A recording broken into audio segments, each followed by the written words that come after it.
Fáilte díobh go léir, go dtí ar comóra a gcuine ardmhéar a Corcaigh, Tréalach MacSwiney. Welcome to our online commemoration to mark the 100th anniversary of the death of Sinn Féin's ardmhéar of Cork, Terence MacSwiney. Terence died on hunger strike in Brixton Prison in England on this day 100 years ago.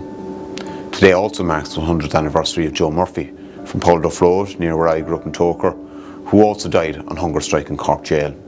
And only days earlier, Michael Fitzgerald also died on hunger strike.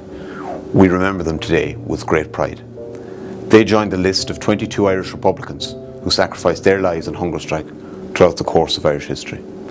We remember the contribution of so many men and women who dedicated their lives to Irish freedom, democracy and justice. Tommy Goni Brodula Gorky Gox Maxivna or Marcuags Galorera, McGaraltux Nutrifurka Dvalish. A century on, we remember them as we continue on their struggle, on their journey to achieve a free and equal Ireland.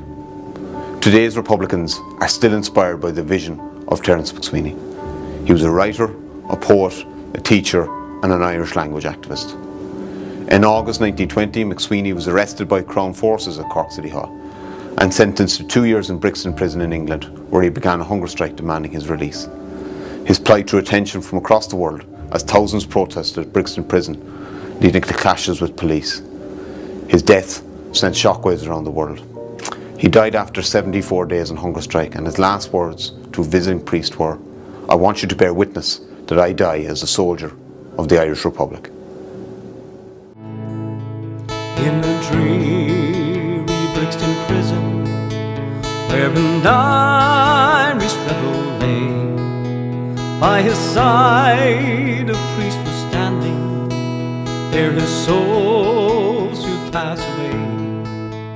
And he faintly murmured, "Father," as he clasped him by the hand, "Tell me, Father, ere I dying, shall my soul pass through my land? Shall my soul pass through old Ireland, past the Cork and City Grand? Shall I see the old cathedral where St. Patrick took his stand? Shall I see the little chapel where I placed my heart and hand? But tell me, Father, ere I dying, shall my soul pass through our land? It was for loving dear old Ireland, in this present cell I lie. It was for loving dear old Ireland, in this present cell I die. When you meet my little daughter, will you make her understand? But tell me, Father, ere I dying, shall my soul pass through our land? Shall my soul pass through old Ireland, past the Cork and City Grand? Shall I see the old cathedral where St. Patrick took his stand? Shall I see the little chapel where I placed my heart and hand? But tell me, Father, ere I dying, shall my soul pass through our land? With his heart here as a lily, and his body sanctified, in this dreary Brixton prison, this brave Irish rebel died. Said the priest in his last blessing, as in praying raised his hands, "Father, grant this poor man's wishes, shall his soul pass through our land? Shall my soul pass through old Ireland, past the Cork and City Grand? Shall I see the old cathedral where St. Patrick took his stand? Shall I see the little chapel where I played my heart in hand? But tell me, Father, ere I die, shall my soul pass through our land? Shall my soul pass through our land?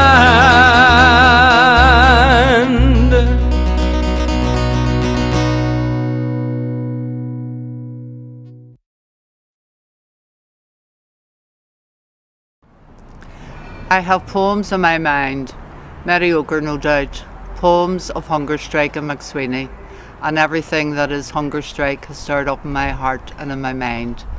But the weariness is slowly creeping in, and my heart is willing, but my body wants to be lazy. So I have decided to mass all my energy and thoughts into consolidating my resistance. That is most important. Nothing else seems to matter, except that lingering, constant, reminding thought: never give up. No matter how bad, how black, how painful, how heartbreaking, never give up. Never despair. Never lose hope. Let them bastards laugh at you all they want. Let them grin and jibe. Allow them to persist in their humiliation, brutality, deprivations, vindictiveness, petty harassments. Let them laugh now, because all of that is no longer important or worth a response. Best wishes to all from Brixton Prison. We will gather here on Sunday. Our numbers will be small due to COVID-19, but we will be here to recognise, remember and commemorate our great patriot, Terence MacSwiney. This prison was built and opened in 1820, almost 200 years ago. Terence MacSwiney was not the first Republican prisoner here, or not the first patriot. Prior to MacSwiney arriving here in 1916, Roger Casement was incarcerated here, having first been in the Tower of London, and from here he was taken to Fitterville, where on the 3rd of August 1916 he was executed for treason. We also had a brother of Brendan Behan's here for a while, Brian Behan. And we had the MP here, Cahir Healy, a Donegal man from Mount Charles. He was here for a while. He was an Nationalist MP. He represented Fermanagh and Tyrone. Now this seat is held by the one and only Michelle Gildernew from Brantry in Tyrone. A very capable woman for that position. Following that, we had the start of the recent struggle in '69. And from '69 to the signing of the Good Friday Agreement, there was many Irish Republican prisoners signed in here, both men and women. There was two successful breakouts here. Gerard Tooth, 1980. In 1991, Pierce McCauley and Nessun Quinlivan went over the wall and made good their escape. That's a little bit on the people that have passed through here. But going back to MacSwiney, on the evening of the 18th of August, he arrived here, went through those gates and was checked in, and he now was called prisoner 6794. He was not referred to Terence MacSwiney or Alderman or Lord Mayor from there on. His hunger strike had commenced from the minute he was arrested. He refused food. So he was 6 days into hunger strike when he arrived here. On the following days, his two sisters, Mary and Annie, arrived, followed by his wife Muriel, and began the long process of visiting the prison on a daily basis. The days dragged on, the weeks dragged on. MacSwiney got weaker. On week 2 and start of week 3 of his hunger strike, there was riots outside this prison. A lot of Irish people had gathered here. Every evening there would be prayers, there would be a vigil, it went on and on. But there was one particular evening here, and this riot was led by Irishmen and Englishmen, and other minorities had joined in. There were stones and bricks pulled off the adjoining walls, and they attacked the police. It developed into a riot. The following evening there was something similar went on here before it was quelled and there was a stop put to it. But the Irish continued to come here night after night, having a vigil, kneeling down and saying their prayers. Sean MacSwiney was allowed in. And Sean MacSwiney was with him on the night he died. It was and on the Monday morning that occurred the dip time here is 5:30 Monday morning, the 25th of October. But from the morgue located at the back, his body was carried by 6 Irishmen who were prisoners here for menial offences at the time. They volunteered and asked the governor, and for once in his life he showed a little bit of humility. So 6 Irishmen carried Terence MacSwiney in the morgue at the back to the front gate, where he was received by the family and thousands of Irish that had gathered along these streets all the way down at Suddock St. George's, Suddock Cathedral.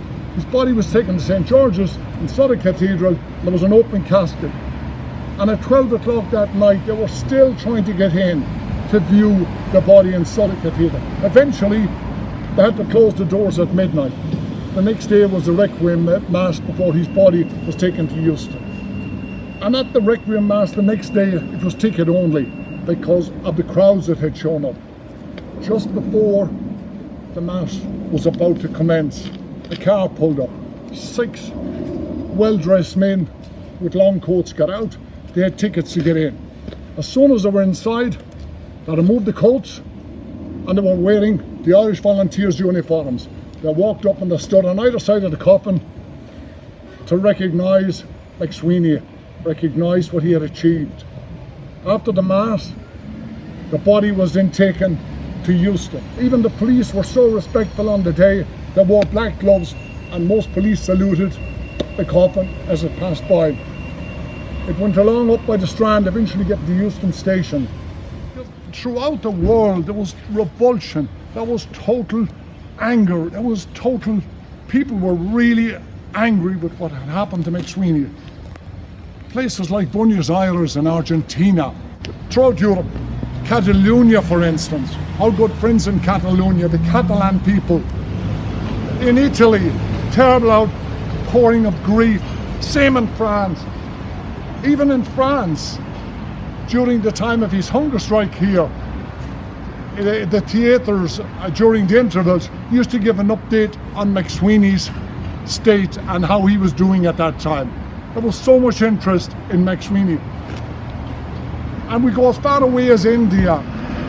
Mahatma Gandhi used to quote Terence MacSwiney. And again, I sometimes look at the legacy of MacSwiney. Somehow he was airbrushed out of Irish history once the Free State took over. He was one of our greatest patriots, an intellectual. And sadly, he has been airbrushed from Irish history. And there isn't much about him. He's more respected in India. His writings, the things he said, the MacSwiney principles can be found in half a dozen different languages. Terence MacSwiney died on the 74th day of his hunger strike in Brixton Prison in England. And like him, others have followed suit in terms of the amount of sacrifice in the struggle for Irish independence, other hunger strikers down the years. So we'd like to remember them all and pay a great debt of gratitude to all of those who went through an agonising time at the hands of England on hunger strike. I would like to just do this wee song in memory of all of those who have died on hunger strike, particularly Terence MacSwiney.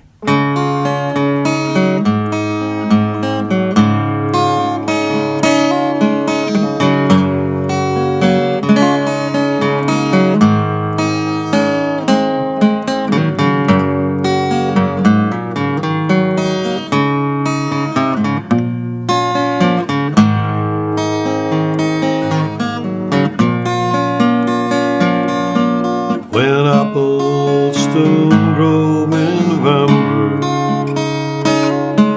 when blossoms still bloom on each tree, when leaves are still green in December,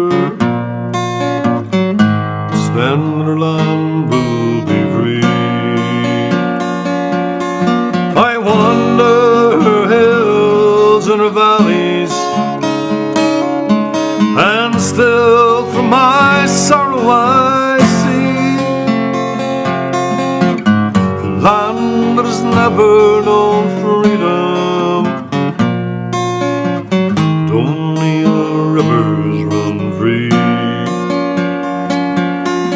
only drink to the death of her manhood. To those men who'd rather have died than live in the cold chains of bondage, to bring back the rights that were denied. But where are you now when I need you? What burns were the flame used to be? Are you gone like the snows of last winter? But only our rivers run free.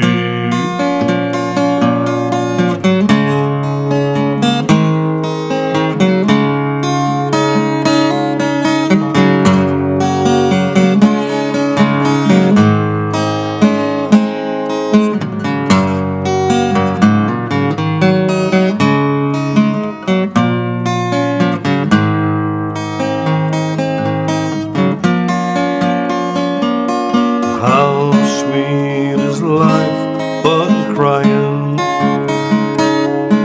how mellow the wine that were dry, how fragrant the rose but it's dying, how gentle the wind but it sighs. What good is in you when it's aging?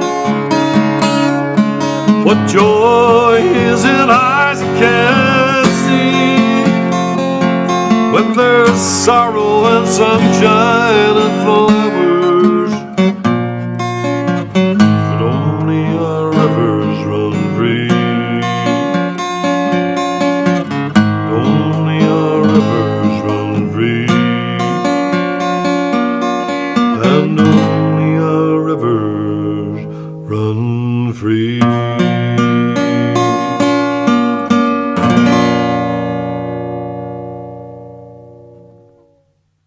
100 years ago this week, Terence MacSwiney, Irish Republican Lord Mayor of Cork, died in hunger strike in Brixton Jail after 74 days on hunger strike. And I think it's not only Irish Republicans who will remember this great man's death, but freedom-loving people throughout the world, because it was a seminal moment, if you like, where one person who is remembered and well remembered throughout our history and after 100 years took on the British Empire on hunger strike.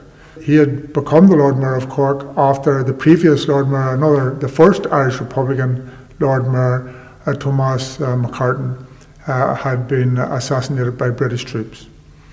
Well, when he went on hunger strike, what the British did was they thought that they could isolate him away from his native city of Cork in Ireland, and they transported him from prison in Ireland over to Brixton Prison, where he died.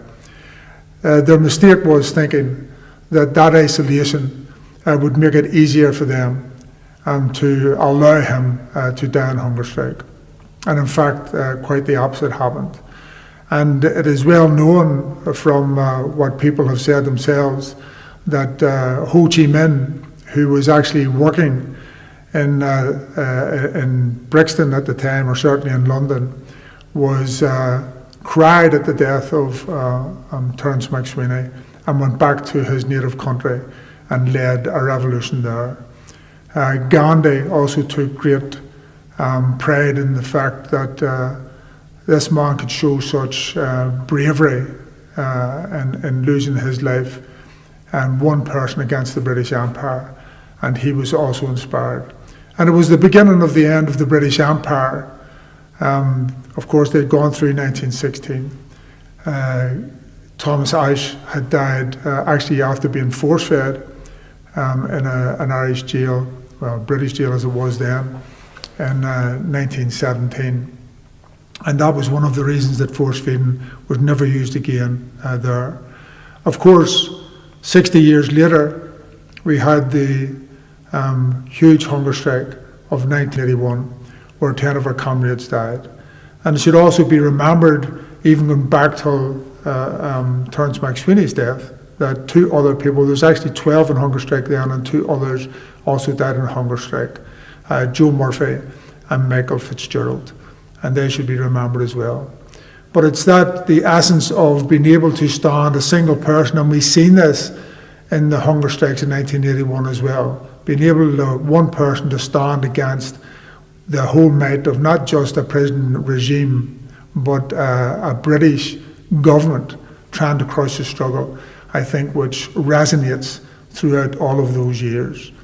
Of course, Frank Stagg was also on hunger strike and died there in 1976, and before him, Michael Gaughan died from force feeding, just like Tom Marsh in 1974. In fact, I was on hunger strike with Michael Gaughan at that time.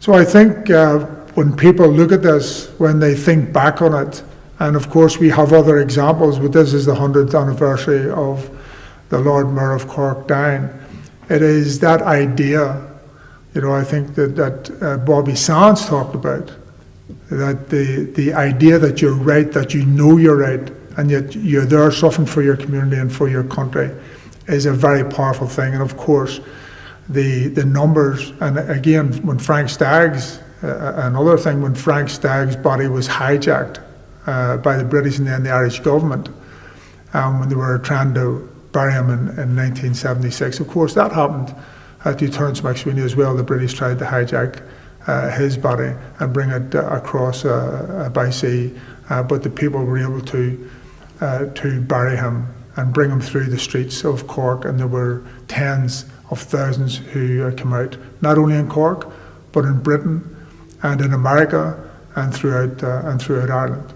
So that powerful idea that freedom is worth, unfortunately, at times demands that people have to give up, sacrifice their own lives so that others may be free, I think is something which is in the Irish culture, which is in the Irish psyche, and hopefully would never have to be used again.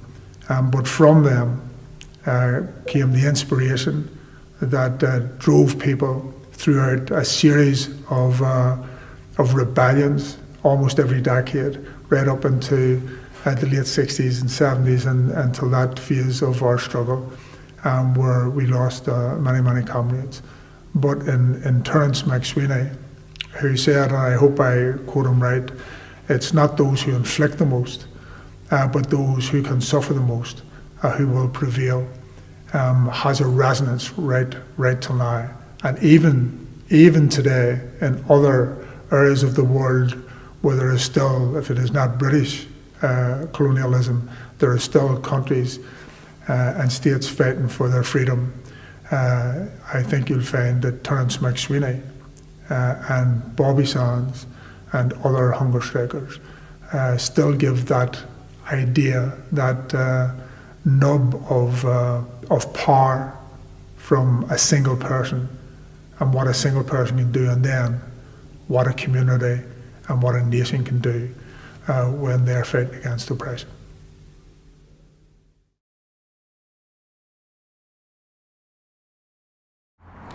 Terence MacSwiney was one of 22 Irish Republicans who gave their lives on hunger strike in the struggle for Irish freedom and independence.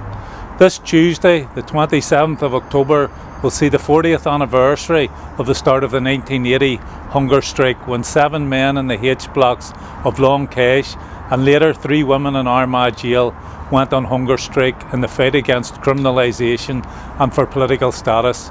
Across Ireland there will be online events to commemorate this anniversary, and we would ask everyone to participate as much as possible.